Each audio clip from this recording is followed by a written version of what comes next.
Hi everyone, it's Simone Watson, and today I want to talk about how book to film adaptations work. There is a lot to say on this topic, so it will probably have to be more than one video. And I am not an expert, but I have a unique perspective as someone who wanted to be a screenwriter from age like 15 and started studying how the film industry worked, maybe before 15.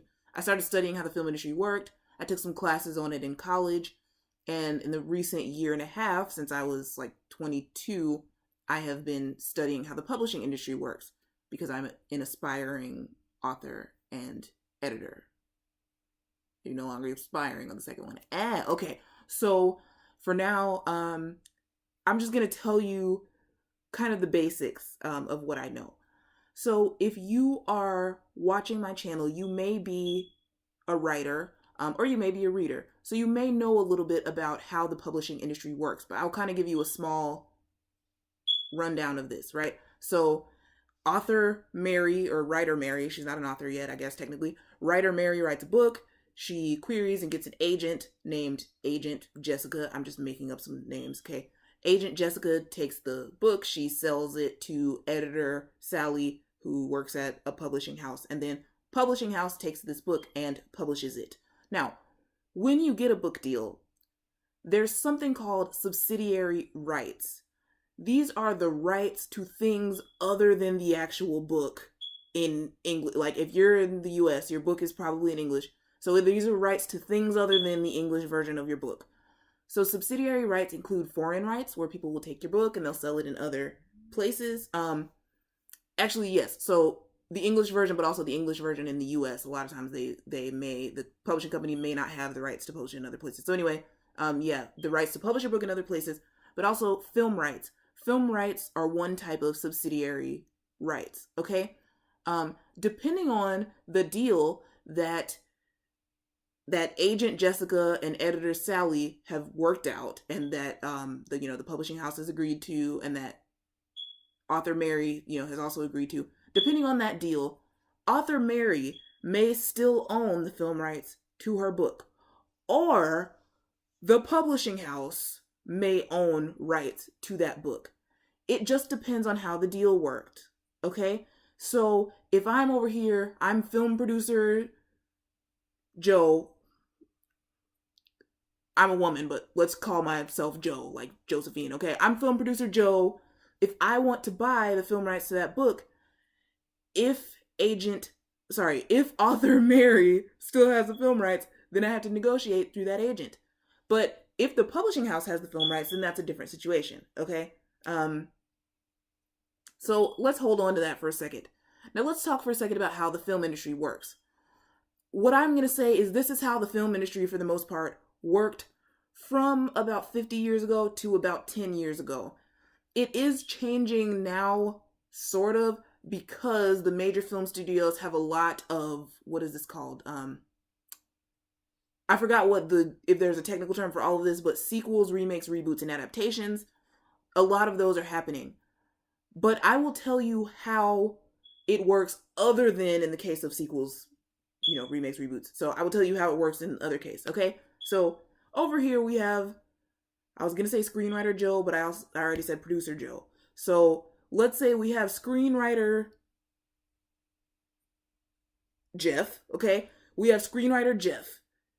He writes a screenplay. Now this takes a long time, okay? Writing a screenplay, just like writing a book, takes a long time. You got to learn the craft. You got to write the screenplay, and you don't get paid while you're writing it, just like with a book, okay? So screenwriter Jeff has been writing this screenplay for years and has not gotten paid for it, and is like, dang, I need to feed my family, etc.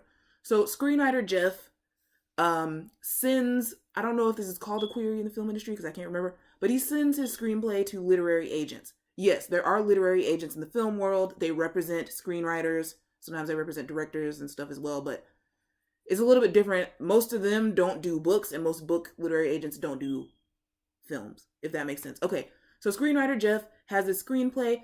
He finds an agent. Yay! His agent's name is Agent Ashley. Sure? Okay.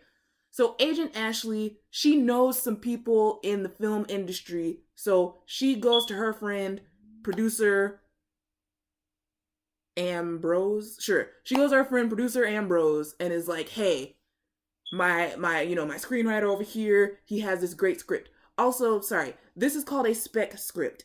A script that nobody asked you for, like the producer didn't ask you to write it, you just wrote it and are selling it. That is called a spec script, okay? So Jeff's over here, he's never sold a spec script before, but his agent works out a deal with this producer.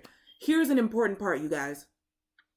The producer at the film studio, okay, producer's name is producer Ambrose. At the film studio, let's call them Carpet Pictures because I'm looking at the carpet. So Carpet Pictures is like, yo, we love this script. We want to make it into a movie. We're going to get this script.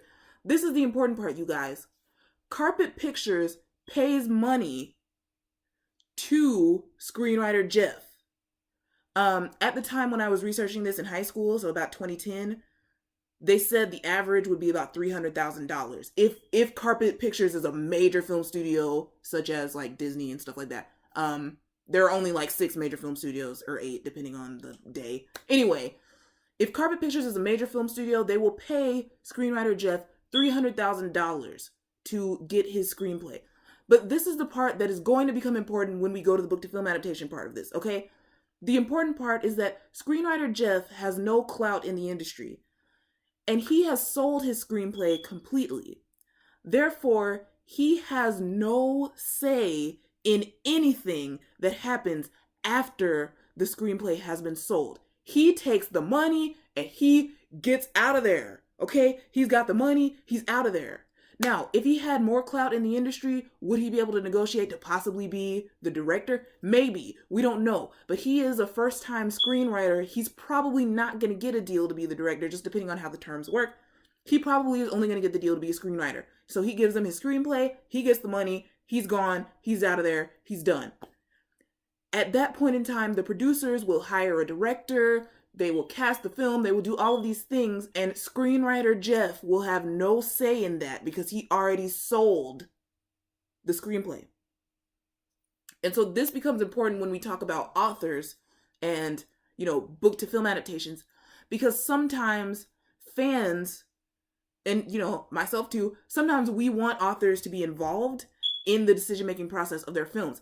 Depending on the contract, they may have a contract that says that they're involved. However, an author doesn't necessarily have clout in the film industry to say, hey, I'm going to come up in this film industry and be one of the producers of the film.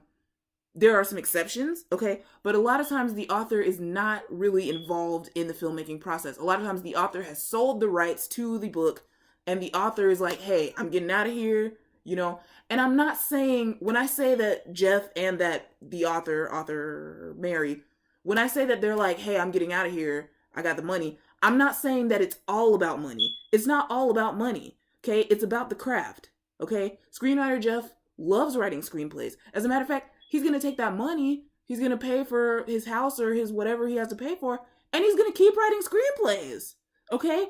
Maybe he will become a director. Maybe he'll become a producer. Maybe he will get more further into the, get more, higher up in the industry. But it's not just about money for him. Money does matter because he has to eat, but it is about the craft as well. But authors, a lot of authors love to write books, and they may not really love the film industry that much that they want to be fully enmeshed in the film industry, because making a movie takes a lot of time. And work, and they want to be able to write their books. So a lot of times authors will make a deal that involves them being hands-off in the filmmaking process. This is the one thing that I wanted to emphasize in my first video of this, and I can go more into detail of the different ways that this works, but I just wanted to say this because sometimes fans get mad at the authors for decisions that are made for the film, whether it's, this character's name was changed, or this character was cast badly, or this character, the story was changed a lot. We will talk in the next episode about why the story might be changed a lot. There are reasons why a story is changed when it goes from book to film.